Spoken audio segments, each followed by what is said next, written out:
PSIS panggil kembali Taufik Hidayat. PSIS Semarang resmi memulangkan salah satu mantan penggawainya yang berhasil mengantarkan skuad Mahesa Jenar promosi ke Liga 1 2021, yaitu di kompetisi Liga 2 2017 silam. Dia adalah Taufik Hidayat. Pemain asal Demak berposisi sebagai bek sayap kiri tersebut didatangkan untuk menambah stok bek sayap dan dikontrak untuk putaran kedua BRI Liga 1 2021-2022. Sebelum gabung PSIS Semarang, Taufik Hidayat sebelumnya memperkuat PSIM Yogyakarta di kompetisi Liga 2 hingga babak semifinal. Menurut General Manager PSIS Wahyu Lilu Winarto, Taufik didatangkan karena pemain berusia 28 tahun tersebut untuk memperdalam kekuatan di pos bek sayap.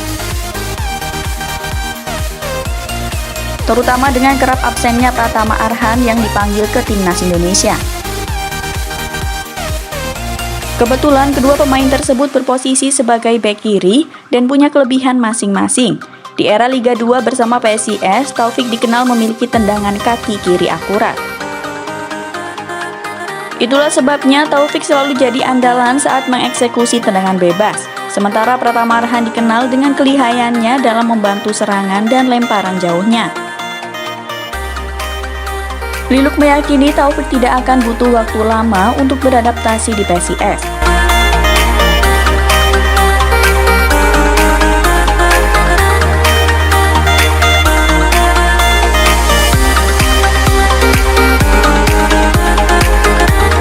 Lemparan spesial Arhan. Pemain bintang PSIS Semarang Pratama Arhan yang tengah bersinar saat membela Timnas Indonesia di ajang Piala Suzuki AFF 2020 memiliki lemparan kencang. Kencangnya lemparan yang dilakukan Pratama Arhan dari luar lapangan bahkan sampai menjebol gawang. Pratama Arhan pun bersedia membagikan porsi latihan yang dilakukan. Latihan itu dilakukan terbukti mampu membuat namanya melambung tinggi.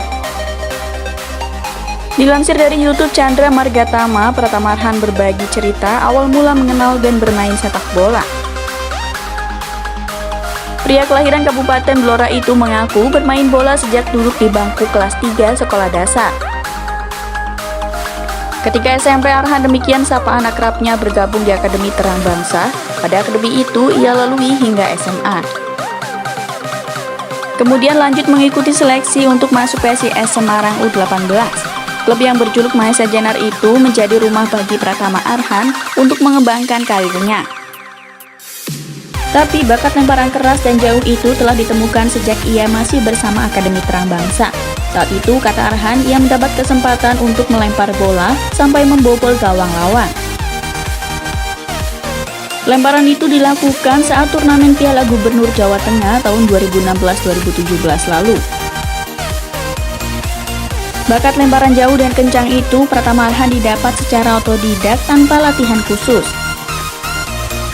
Meski begitu, untuk memuluskan cita-citanya sebagai pesepak bola profesional bukan hal yang instan.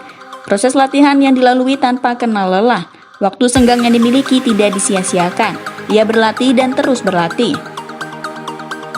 Bahkan ketika usai latihan bersama, baik di akademi maupun di klubnya saat ini, Arhan mengaku terus berlatih seorang diri. Latihan yang dilakukan sendiri itu untuk mengevaluasi bagian apa yang dirasa perlu untuk dibenahi.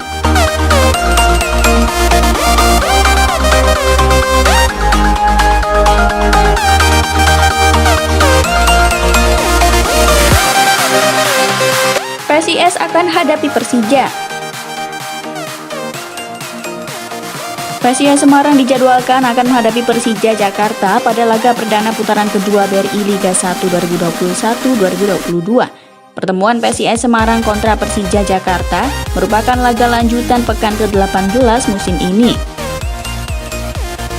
Sesuai jadwal pertandingan Liga 1, laga antara PSIS Semarang versus Persija Jakarta akan dilaksanakan di Stadion Kompiang Sujana, Bali, yaitu pada Kamis 6 Januari 2022. Kick-off pertandingan PSIS Semarang versus Persija Jakarta dimulai pada pukul 20.30 waktu Indonesia Barat.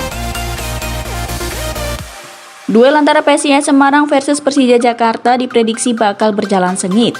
Pasalnya, berdasarkan catatan statistik kedua tim, hanya terpaut 2 angka di klasemen sementara Liga 1. Saat ini PSIS Semarang berada di peringkat ke-6 dengan raihan 27 poin. Sedangkan Macan Kemayoran atau julukan Persija Jakarta ada di urutan ke-8 dengan koleksi 25 poin. Kedua tim sama-sama memiliki peluang untuk menggeser tim lain yang berada di atasnya. Di pertemuan sebelumnya, kedua tim bermain imbang dengan skor akhir 2-2. Saat itu Persija Jakarta unggul terlebih dahulu lewat gol Octavia Dutra dan Marco Simic. Unggulan tim asal ibu kota negara tersebut harus sirna setelah 2 gol balasan Laskar Mahesa Jenar bersarang ke gawang Andri Tani jelang mendekati pertandingan usai. Gol penyeimbang PSIS Semarang kala itu diciptakan Hari Nur Yulianto dan gol bunuh diri Rohit Chan di menit ke-88 berawal dari umpan servis Jonathan Cantilana.